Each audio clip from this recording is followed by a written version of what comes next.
got me thinking, do you think maybe earlier cultures came across dinosaur bones and it helped to inform how they envision what a dragon could look like? I would think so. I mean, that would have scared I mean, imagine seeing that and being like, that thing just, petrified somewhere and Hmm. coming across. Why wouldn't you think this is a dragon's lair? Like, this must have been it.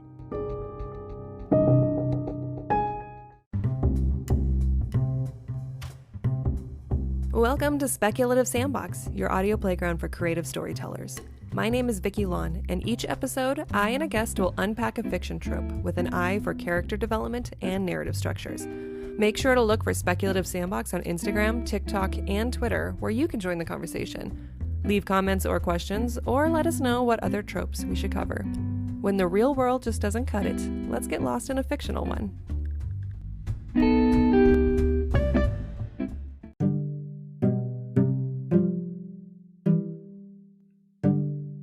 Dragons and fantasy novels go hand in hand. They're the scaly creature with wings. They guard their treasure. They breathe fire, just like Smaug in The Hobbit. Or you have Drogon in Game of Thrones, or Bowser in the Super Mario video games. But upon further examination, this isn't the only way dragons are portrayed across the globe. They can be viewed as friends, spiritual beings, soldiers, obstacles, demons, and more. Recent movies like Shang-Chi and the Legend of the Ten Rings and Raya and the Last Dragon, for example, showcase Eastern dragons. Author Danielle Orsino joins me to examine the use of dragons in fiction. We talk about Western dragons and Eastern dragons, their similarities and differences. And she even shares her unique method for making sure her own dragon characters are as realistic as possible. So thank you so much for doing this with me. I am really excited about this topic. Can you tell me a little bit about yourself and your projects and your interest in dragons? Well, first of all, thank you so much for having me. I'm super excited to be here. So, thank you for having me. Dragons are kind of fantasy vernacular. And as a fantasy author of the Birth of the Fae series, published by Four Horsemen Publications, uh, I've always wanted to have dragons in my fantasy series. But I wanted to make sure that they weren't just background noise or tools of destruction, Hmm. as we've probably seen them in most fantasy or movies. Yeah, You know, thinking they're Game of always, Thrones immediately, Lord of the Rings. yeah, exactly. Hmm. Aragon, like they're always either the last hope of salvation or the destruction of salvation. There's usually no in between. Hmm. So in my books, I wanted to make sure that they were their own beings, their own creatures. They had a society, they have a religion, everything. I They love I that. wanted to do them right because That's I felt like awesome. that's always left out. Yeah. It's just like, oh, they fly, oh, they breathe fire. That's just what they do, whatever. Mhm. And then we're just supposed to accept it and leave it at that as readers or as the audience. I wanted to give them a little bit more validity. That's really nice too, especially in Western cultures when you are so used to just seeing the dragon as this vicious force, being able to change that and introduce new concepts for readers to read. That's really nice, and I'm loving your outfit. You have this great, is it like a cloak or shoulders? Like, tell me about it. It's my little shoulder, my little paldrones of of plumes of, feathers and things, kind of giving off a little phoenix Hmm. fire, just to kind of say yes, it's part of my factions of Ashray, which are phoenixes. I thought I'd give us a little dragon, a little nod to our fire dragons, our fire breathers. So just, a little something just to say, Awesome. hi guys. Well, I was really excited when you picked dragons as a topic to talk about because that's something I wanted to talk about too. And I wanted to kind of cater this conversation to bring two different perspectives to the dragon conversation. I thought you were such a great fit for talking about the dragons that we typically see and how you've changed that for your books. And then I wanted to bring in to talk about Eastern dragons. I Mhm. got to work on a great project where I got to explore Vietnamese dragons specifically, which were very much influenced by the Chinese dragons, and then how Chinese dragons have influenced in turn Korea and Japan as well. And so being able to go back and forth and talk about like what do these dragons mean for these different cultures? How have they been portrayed in different fictions? I just thought that'd be a lot of fun. So are you ready? I'm all set. Let's go. Okay, cool. So before we get into the actual fiction world, let's take a step back and look at sociology for a minute. What do dragons mean to us and our cultures? And do you think, based off of the lore, that they were ever real? Let's start with you. I think, first of all, coming from more the Western side, dragons have always been feared. To whereas the Eastern side, they're always held with wisdom or guardians of the elements, Hmm. and they're regarded more as celestial beings. In Western philosophy or Western lore, it's always a sense of foreboding, something like that, danger, especially more European culture, wyverns, Beowulf, that kind of thing. Hmm. Do I think they exist? I think it's definitely a possibility. I would not rule it out at all. Things are misidentified all the time. Hmm. And as a Loch Ness Monster fan, I definitely want to think something's out there that we don't quite understand. So I would like to check that box and say, yeah, I definitely think it's a possibility, 100%. Gotcha. Do you think back in the day someone came across some identified creature and they went, "Whoa, we don't know what that is, and we fear it." And then over time, through oral traditions, it kind of morphed into an identity that now became a dragon. I think that could definitely be an explanation for it. I mean, think about the Kraken, the giant octopus, giant squid, things like that. The creatures of, sea monster lore to what they are now, the coelacanth, things like that. The oarfish, you could definitely see where that's a sea monster dating back to our even the paintings and things like that from seamen to now. You could see where things are definitely like, oh, that could be an explanation for it, or even sperm whales, stuff like that. You could definitely see that could be what it could a narwhal. Thinking about a narwhal, that that tusk or the horn sticking out of the water, you could see where somebody might look at that and go, "What the heck is Mhm. that?" and turn it into a monster of gargantuan proportions and all these stories. So I think those are definitely possible explanations for what we see. And we're humans, we like to exaggerate things. That's what we do. We are storytellers, after all. Why do you think the dragon across Western cultures tend to all kind of typically look the same? Do you think it's a matter of migration patterns, cultures influencing other cultures, coming over into America? We still hold on to the dragon lore. What are your thoughts on that? I think a little piece of it is that when you look at how the stories have been passed down, and even artwork, that kind of has been hammered into our subconscious to a point. And when you look at some of even creatures at night, bats, things like that, the wings are all the same. So you kind of can't help but wonder, were there creatures similar? And is that just where our head went? When Gotcha. we kind of put it together, it's like, oh, that's what it must be. And we just go there. That's interesting too. You're right. They're very bat-like in their wings. They're like a combination of animals. When you think about it. Speaking from the Eastern dragon perspective, you're 100% right. They're very much revered. They have celestial, wise origins. A lot of academicians, I didn't know that was a word. Academicians have linked Ooh. Chinese dragons to snakes, alligators, thunder, and nature worship. And it's because Eastern dragons show their benevolence through water violence, like floods and tidal waves. And so in pre-modern times, there were a lot of villages along the shore that would build temples to honor their local dragon king and to garner that favor for better weather and prosperity.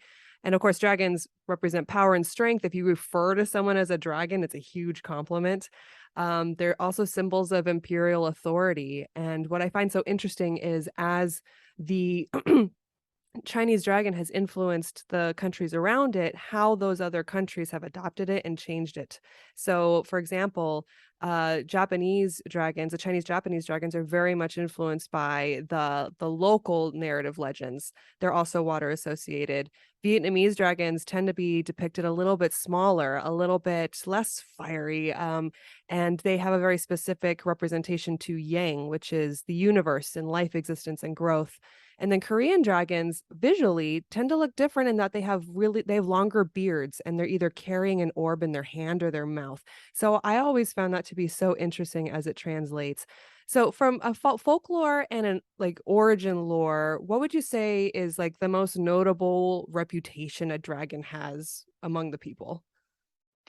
I think from a Western perspective, it's always something where dragons are in a cave somewhere, hoarding gold. To get to a dragon somehow translates into riches of some kind, Mhm. or there's always a maiden. There's always some reward at the end, or there's a damsel in distress. That's big for the Western side of it. But chaos and dragon come hand in hand. It's not like there's a dragon chilling, minding his own business, being like, I'm going to leave those humans alone. That's okay. There's always chaos ensuing, or some kind of mark of bravery should you slay the dragon.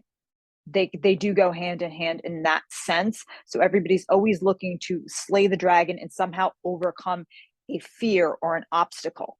That always seems to be there. So it's always a prowess, strength, that kind of thing.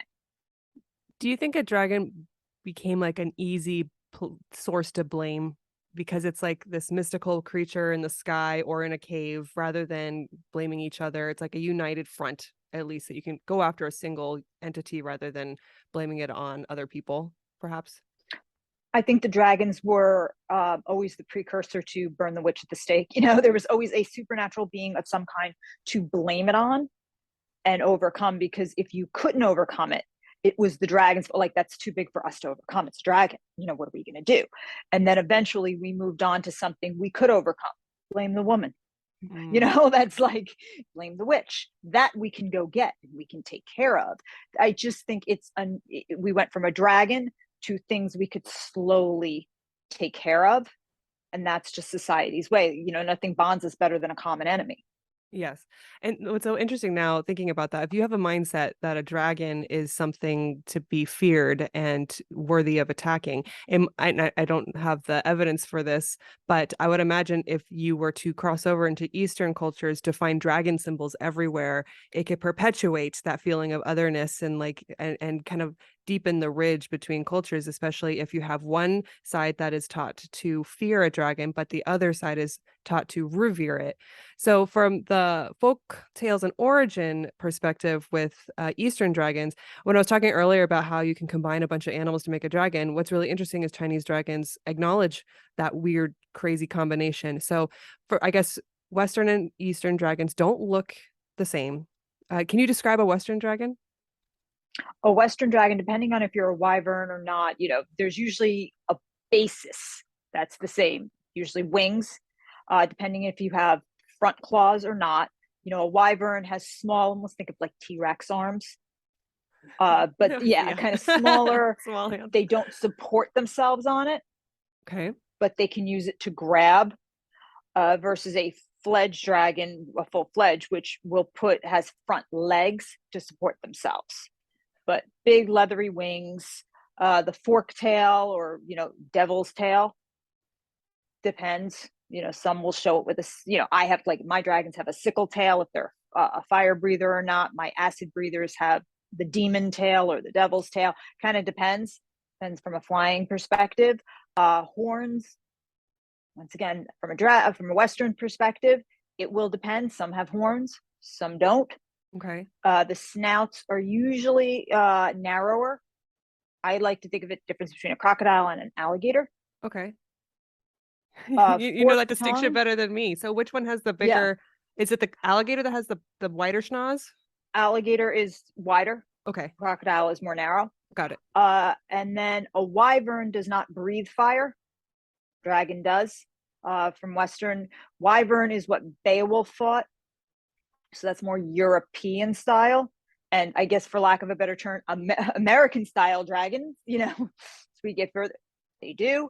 So it kind of depends, but your Western dragons, most of them breathe fire. Okay.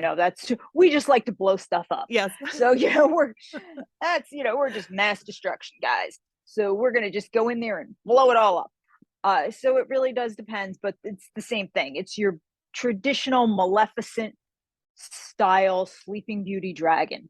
That's your typical Western style kind of dragon, and those big oversized wings.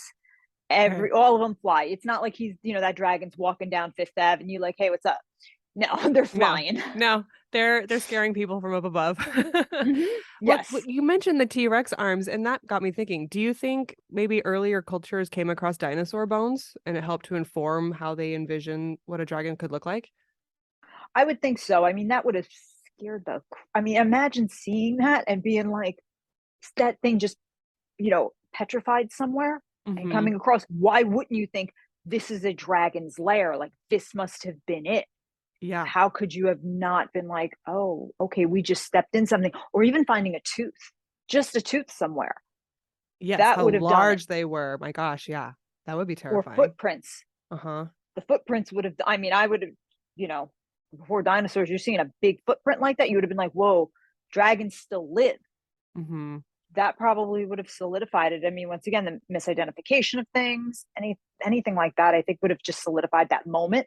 Yeah. Or think about a brush fire starting, Yeah. something like a Oh, wildfire, yeah. A natural like out of the phenomenon. blue. Yeah, a natural Uh-huh. phenomenon like that, and thinking, okay, this was caused by a dragon. We must have angered it, and kind of just going to that next step and thinking, we did something.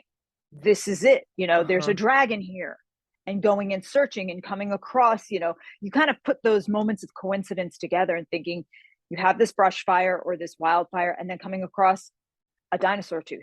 Why wouldn't you think this was all caused by a dragon? We came to a lair, something.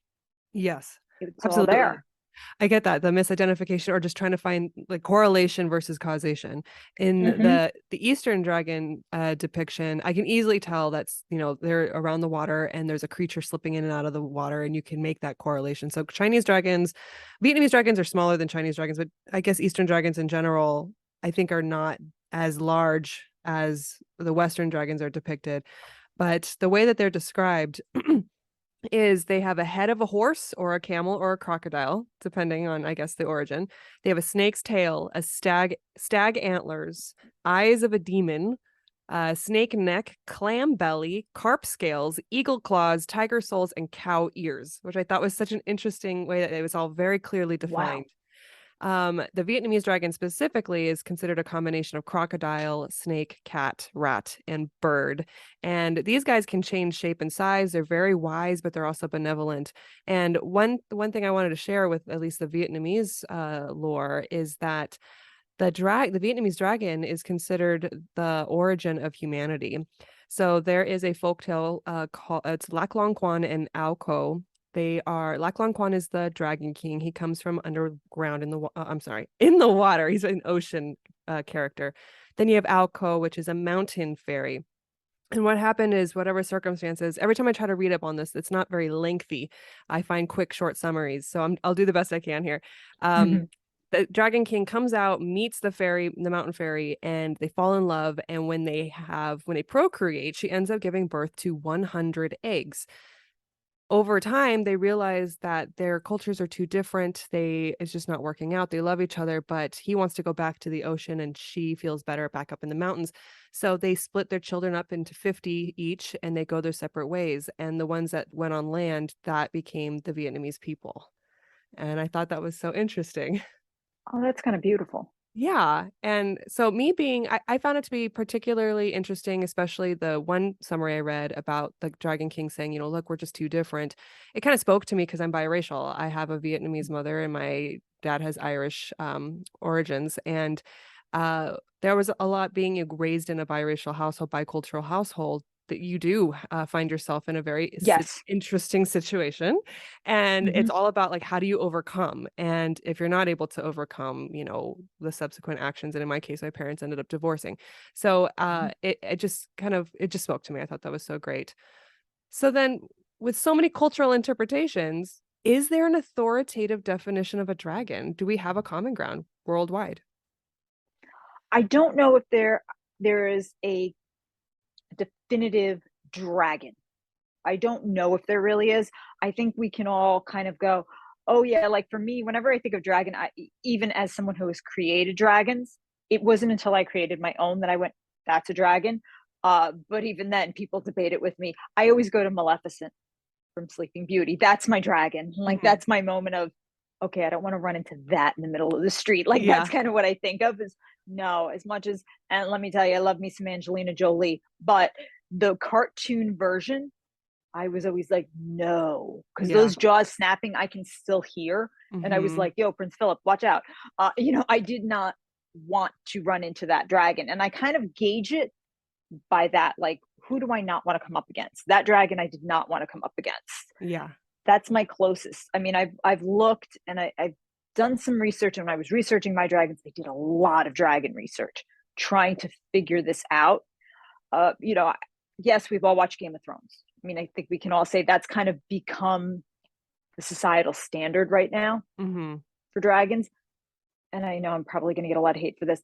I don't find them particularly like, wow, that's I think CGI wise, I'm like, wow, that's amazing. Hmm. You know, pretty darn close.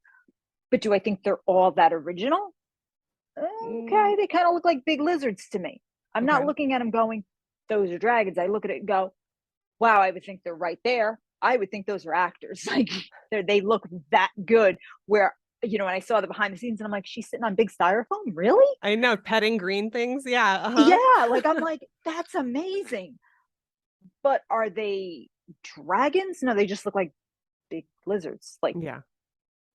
so I don't know if we have a standard. I tend to think of them as Western, Eastern dragons. Hmm. That's how I do tend to think of dragons. Like, here's your fire breather, Western, got it. Like maybe Smog from Lord of the Rings, like that maybe more. And Hmm. then I Yeah. think of Shang-Chi, the Yeah. 10 Rings, and that's my Eastern dragon. That's how I tend to think of them now. That's a really good transition for the next one. So jumping into fiction, let's talk about like some of our favorite portrayals, and if you want to talk about how you have also taken on the challenge of dragon Mhm. characters. I'll start with some of the Eastern ones. So the most obvious ones, and you've mentioned one already, is Shang-Chi and the Legend of the Ten Rings, where you have the Great Protector of Ta Lo comes out, and I will be so honest with you, I was.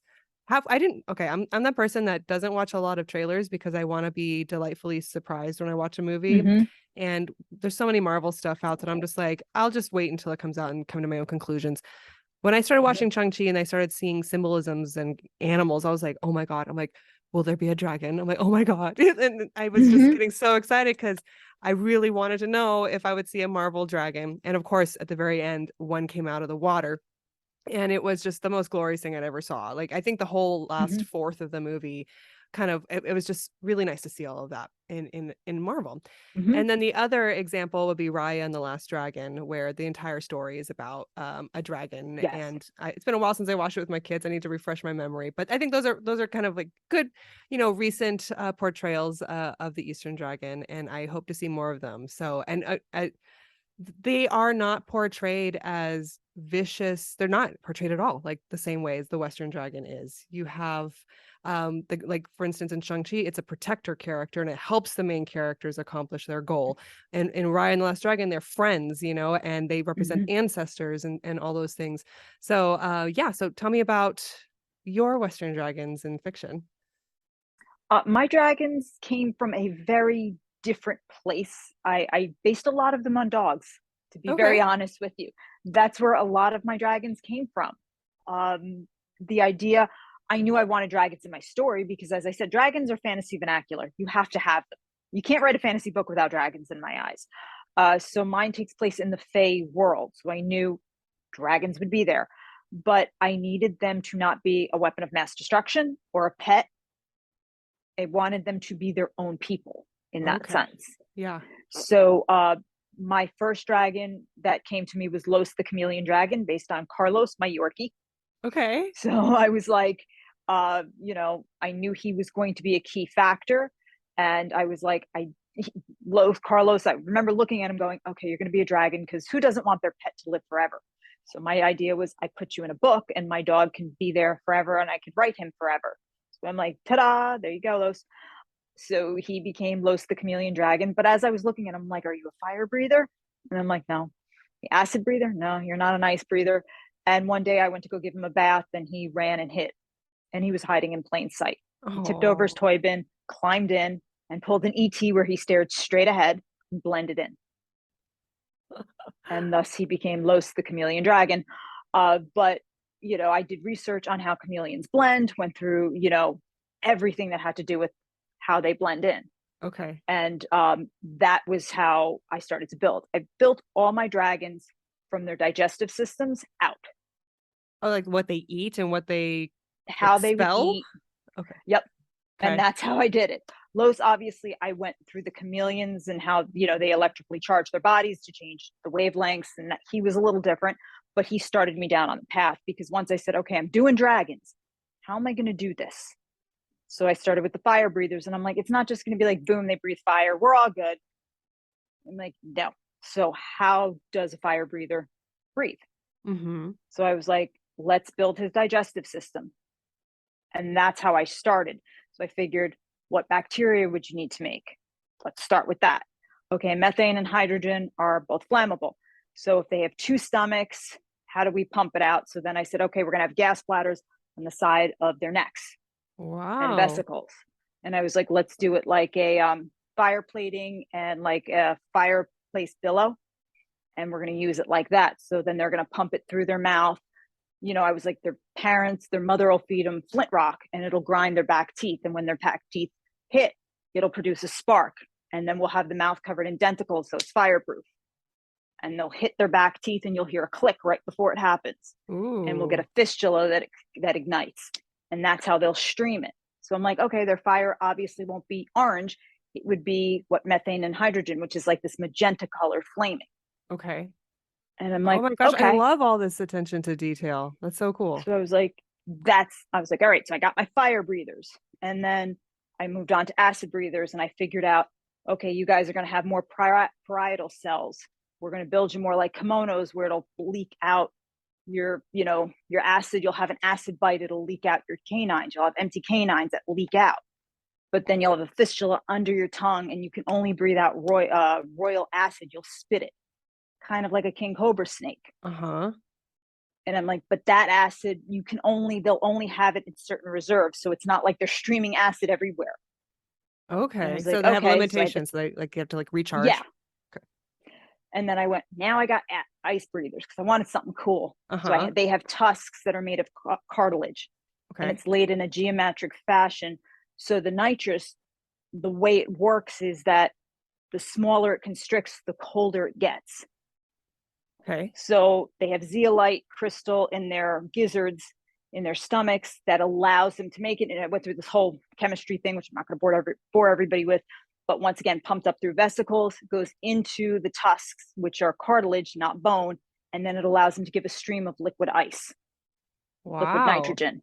And that's how they do it. But the tongue is covered in kind of these protrusion, which allows them to eat kelp. Okay. So that helps with the pH balance. So I did things like this so it was all like, okay, it's feasible. I went to my vet and I said, all right, here are my dragons. And he looked at me, he went, here, you're what? And he just stared at me, he went, Danielle, what? And he's like, we got dogs, not dragons. And I went, no, I got dragons. And I threw out the paperwork and I went, I'm building dragons from the inside out. And he went, huh? And he just stared at me and I went, here's the bacteria that they have in their stomachs. This is how I'm doing it. And he read it and he went, this is actually like plausible. And I went, that's it. That's all I need. I went, stop right Yep. there. Yep. I Oh went, if my I'm on gosh. Mythbusters, I'm plausible. And he went, yeah. I went, good, good. We're good. We're good. Stop right there. I was like, we're fine. You're That's like a all I want to be science is fiction plausible. level now. It's like it's not even just make believe. You put so much work into it. That's so cool. They took months. And then I took them to Pandy Van, which is my dragon illustrator. I said, here they are. I just need you to draw them. Wow. And we worked it out. And she said, how big are they? And that's when I looked at her. I went, huh? And she went, well, how big? And I went, oh, crap. I went, hold that thought. I went to a community college and I walked in to the physics department and the engineering. I went, okay, so I got these dragons. And these guys looked at me and went, oh, God, Game of Thrones. And I went, no. I said, they have to fly and carry just 1 to 2 fae. My fae are about 6 to 7 feet tall. Nobody else, and they can't be 747s. And the guy went, I'm interested. And that's all he Okay. said. He went, okay. And I said, this is how they work. This is what they do based on the albatross theory of thermodynamics. And he went, huh? I said, they're going to jump. None of them take off like Superman. They all jump off something and glide. And he Mm. looked at me and he went, Now I'm really interested. I said, they'll flap once they're going. I said, but none of them jump off the ground. They all have to jump off something high and catch warm currents. Yeah, yeah. Okay. I Unlike said, Game of because they're Thrones, where I not, think they hop, right? yeah, and Okay. none of them are cold blooded. Okay. Mine all run warm. And he Okay. went, this is my kid's midterm. And I went, okay. He goes, come back to me in November. He goes, and I'll have a midterm exam and we're going to see if we can make your dragons fly. And I went, deal. And I went back and a bunch of kids presented. They all worked in groups and presented it. And some of them said, nope, your dragons can't fly, blah, blah, blah.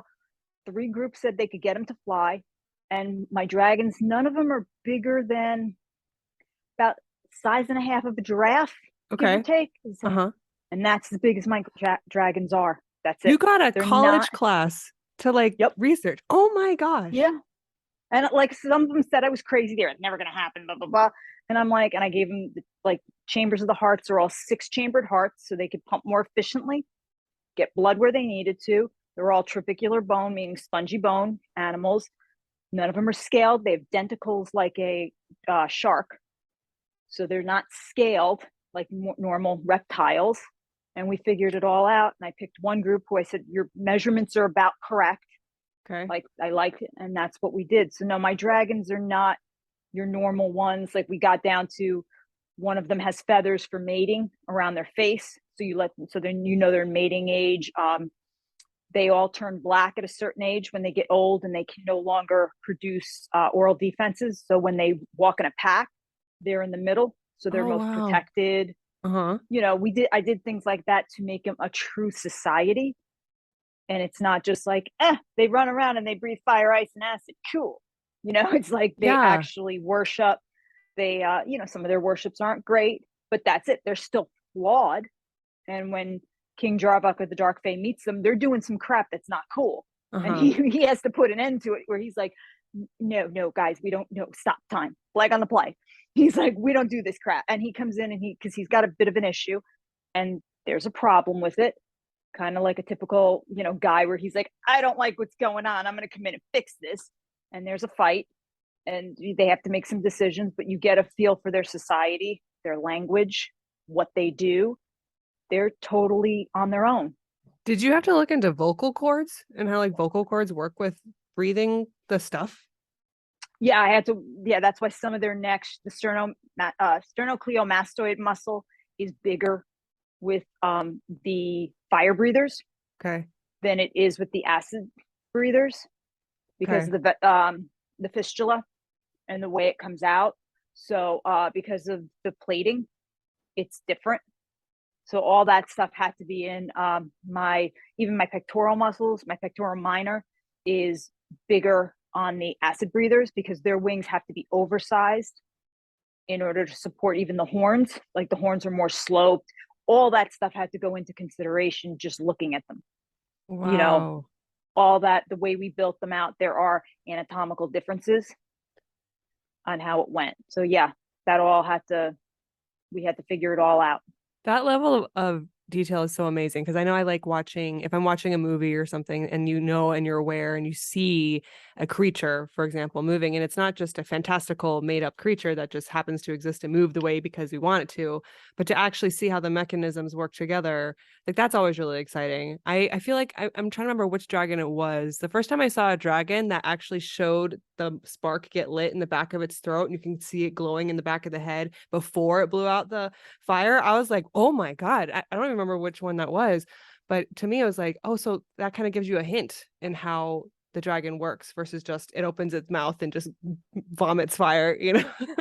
That always bothered me because I was like, has it, like, I was always like, can we get something? Like I felt like I don't want to just accept that that's just how it happens. I wanted to know, like, Mhm. where are we really?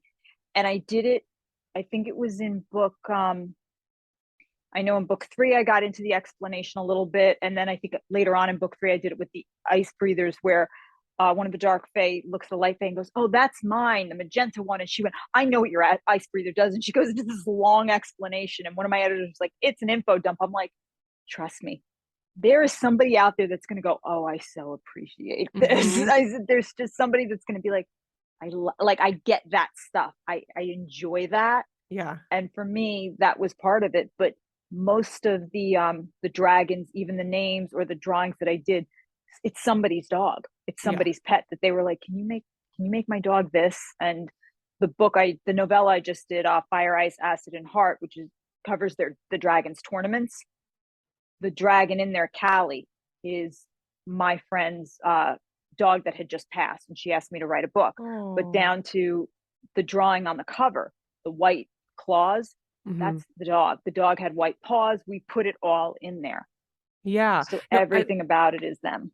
I love it. I need to look this up real quick before I forget what. Okay, so Andy Ware, who is a sci-fi author, he Mm-hmm. writes The Martian, and then the one that most recently came out is, and I can't believe I'm forgetting, the Project Hail Mary. So Mm-hmm. he has the same exact approach as well, which is it's a fantastical situation, but my God, we're going to put a ton of research into it, and then we're going to explain all of it. And so, me, a reader, I'm like, it's so funny. Like, I would have just suspended reality anyway, but this level that you add to it, it makes you go, oh my gosh, I feel like it's actually real now. And in the case of Project Hail Mary, I'm like, I don't know if I can get myself into outer space, but I feel like I can now. Like it's like feeling. Yes. So to be able to feel like dragons could actually be real and you can understand how the mechanisms work, that's amazing. So of all your dragons that you made, ice breathing, acid breathing, fire breathing, which one is your favorite? My favorite will always be Los because it's Carlos. And even down to his tongue lolling out of his mouth and it being too big, that's my Yorkie. Like his Uh-huh. tongue just doesn't fit into his mouth. So we put that in there. Like Los is always walking around with his tongue out. So that's a big thing. Some of his sicknesses are actually written in. So Los has my heart, but overall, I love my ice breathers because of the detail that's in them, and I just don't know another dragon that blows liquid ice out of their tusks. So I'm a little proud of that, just a little Yeah. bit. It's kind of cool. But my dragons, you know, I kind of they just have my heart because I put so much into them that I keep waiting. Like when I look out the window one day, one of them's just going to land in the road and be like, "Come on, Danielle, we've been waiting for you." Granted, I'll Oh. probably know I've suspended reality and I've snapped, but that's okay. It's totally cool. It's kind of like when I Yeah. go to Loch Ness, I'm waiting for Nessie to pop his head out and be like, "Where have you been? Get on my back. Let's go." Like I even wrote Nessie into my book as the Grandmaster Water Kelpie, Oh, I love and that. he's Fae too.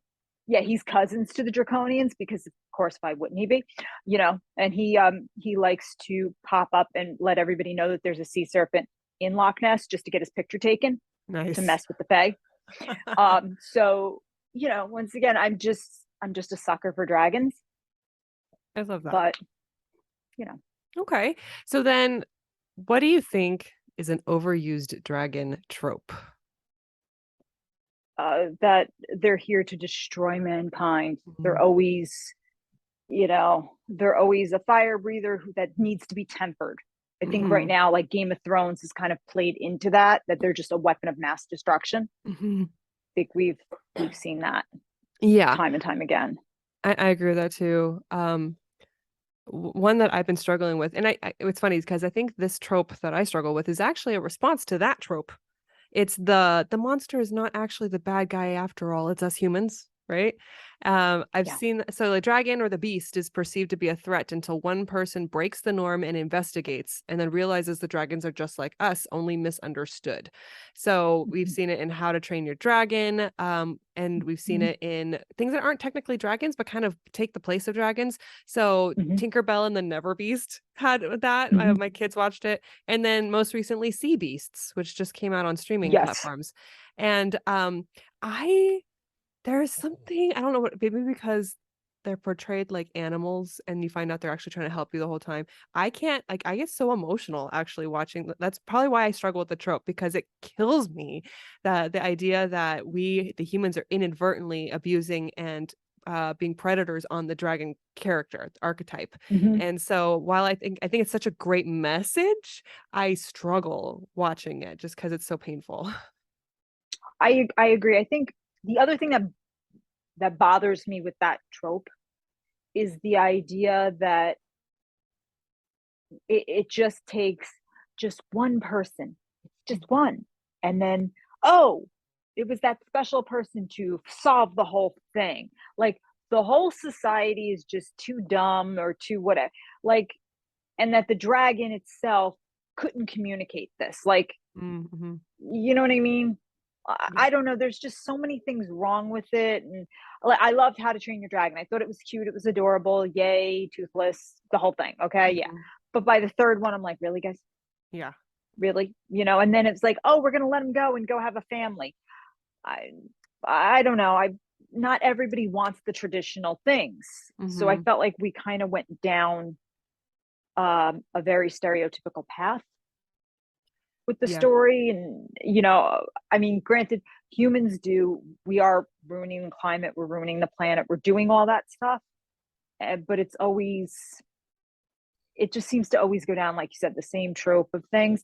I just feel like, can we stop making it that there's always such a misunderstanding? Mm-hmm.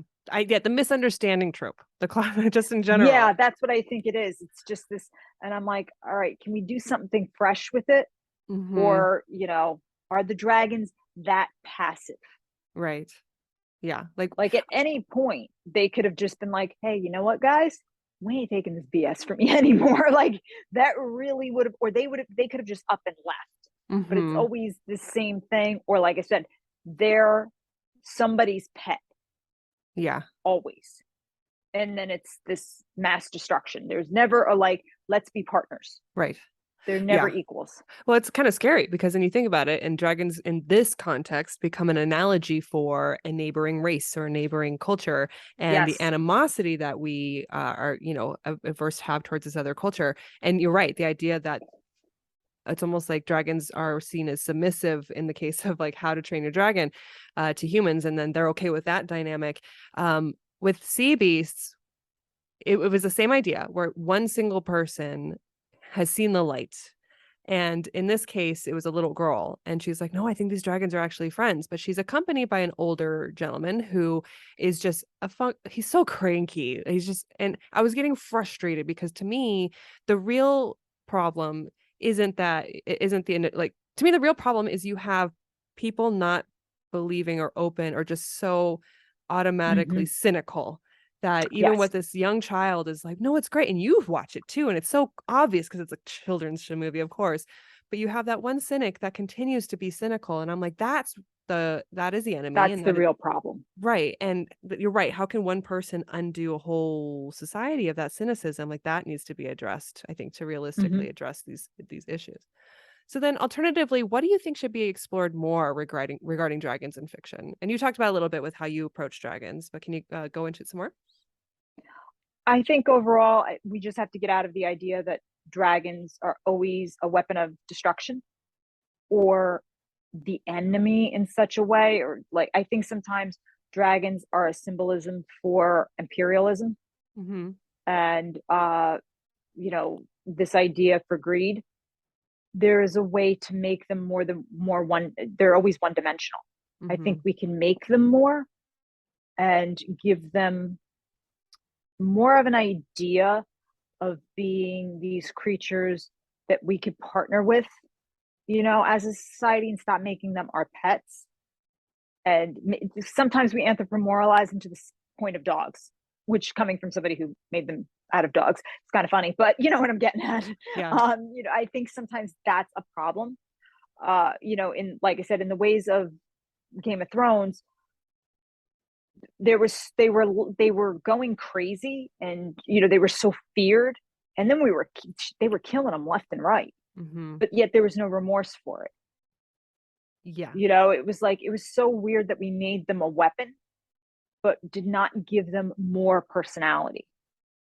I feel like sometimes they're just things that we push to the side, and we're like, yeah, they're great characters, like one dimensionally over here, and then we use them for all these plot devices and then just toss them. I Yeah. think we could do more with the characters of dragons and do right by them, because we've used them, like, even the books Aragon and things like that. There's so much more we could do with it and give them their true spotlight in my eyes, because like I said, they are, when you think of some of the great books, there's always a dragon, like a good fantasy book. I said even Game of Thrones, there's dragons.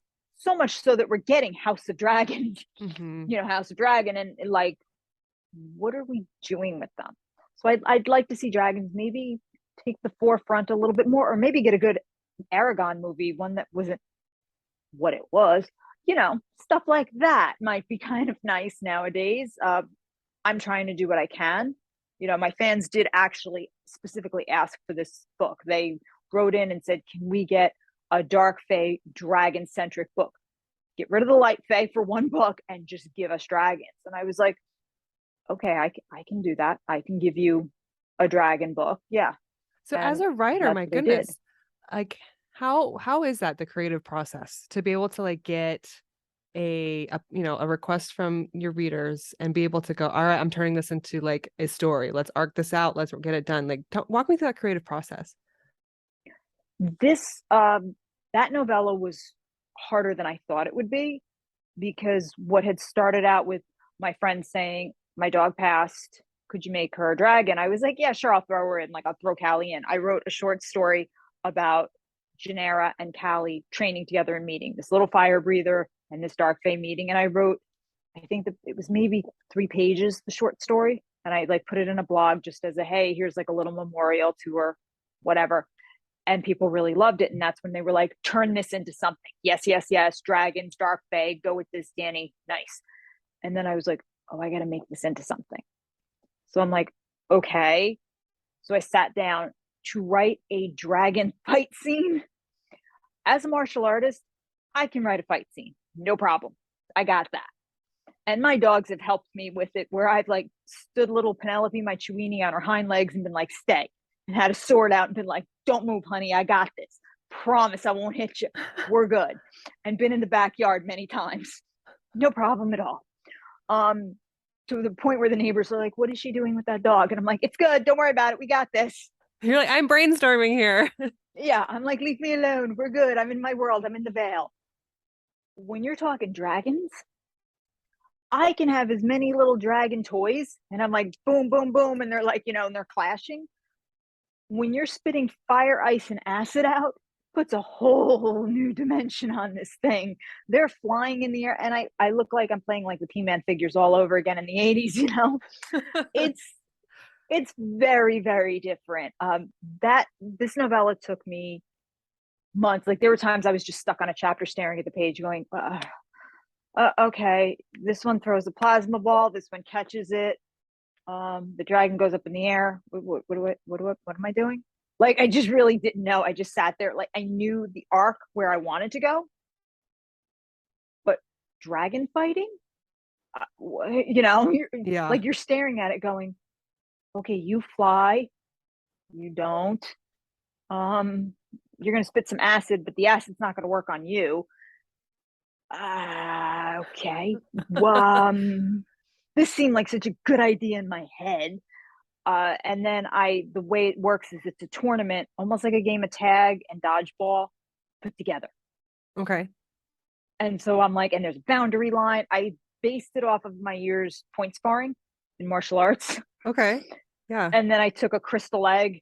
So every time one side gets hit, the crystal egg registers the hit and it opens. Okay. So that's how you're keeping score. But if you don't hit the other person within a certain amount of time, you could steal the egg. Like, capture the flag too. So I put all these crazy rules, because once again, in my head, I was like, this is such a great idea. Oh my God, this is so good.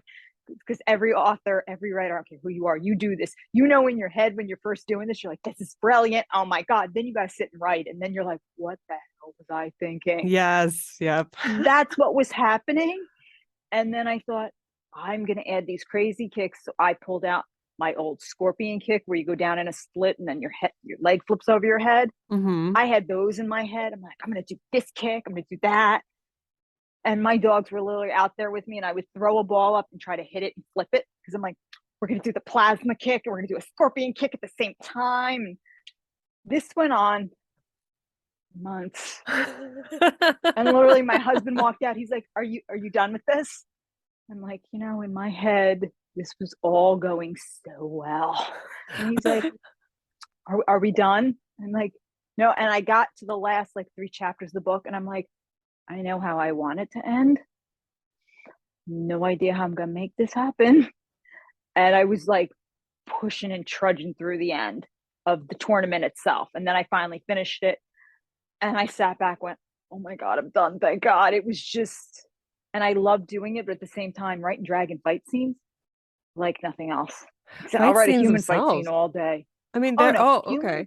no problem. I can do that all day because I can act it out. That's That's true. easy for me. I can do that. I could sit there and be like, I'm gonna hit here, I'm gonna do this. Okay, I've done this move. A dragon? I, I now I gotta use a tail. So I had a pool noodle because I thought that's the closest thing I have to a tail. So I'm picking it up and I'm swinging it around. And I'm like, I think it would go this way. Oh, but that one's got a fork on it, but that one's got a sickle on it, but this one's got spikes. So I'm throwing it around trying to figure out, would they sweep with it? Would you sweep another dragon with it? I don't know. So at one point I had my dragon pick up the other one and just like throw her across the thing because I was just like, Yeah, you're like, I don't this know, is would another dragon, would he do that? I don't know. throwing. Like I know what I would do. Throwing is a good is a good general move that I would work Yeah, for he a lot of throws her and situations. finally he goes, next time hit harder and put your hip into it. And as the dragon's spinning, she's like, yeah, I'll remember. Because that's where we were at that point. But I took a lot of the banter from when I would fight. The Nice. banter between the dragons is exactly things I would say as I fought. Oh, There's mind exactly that games. stuff. Yeah, like Callie gets hit, and the dragon picks her up and like picks her up by the tail and throws her. And as she's spinning, she goes, "Wait a minute!" As she's like, the world's whizzing by, she goes, "I have wings." She goes, "I'm such an idiot," and like throws her wings out so she kind of controls the spin. And I'm thinking, no, I've actually like done stupid stuff where I'm getting hit, and then I go, "Wait a minute, I can do this. What am I doing? I'm an idiot." Like all that stuff I put into it. So, and it's even some of the back talking between the Fae, that's all stuff I've said. I love that. I love how you're incorporating like so many of your own personal experiences into things so that even though it's like a fantastical situation, it's still grounded in truth.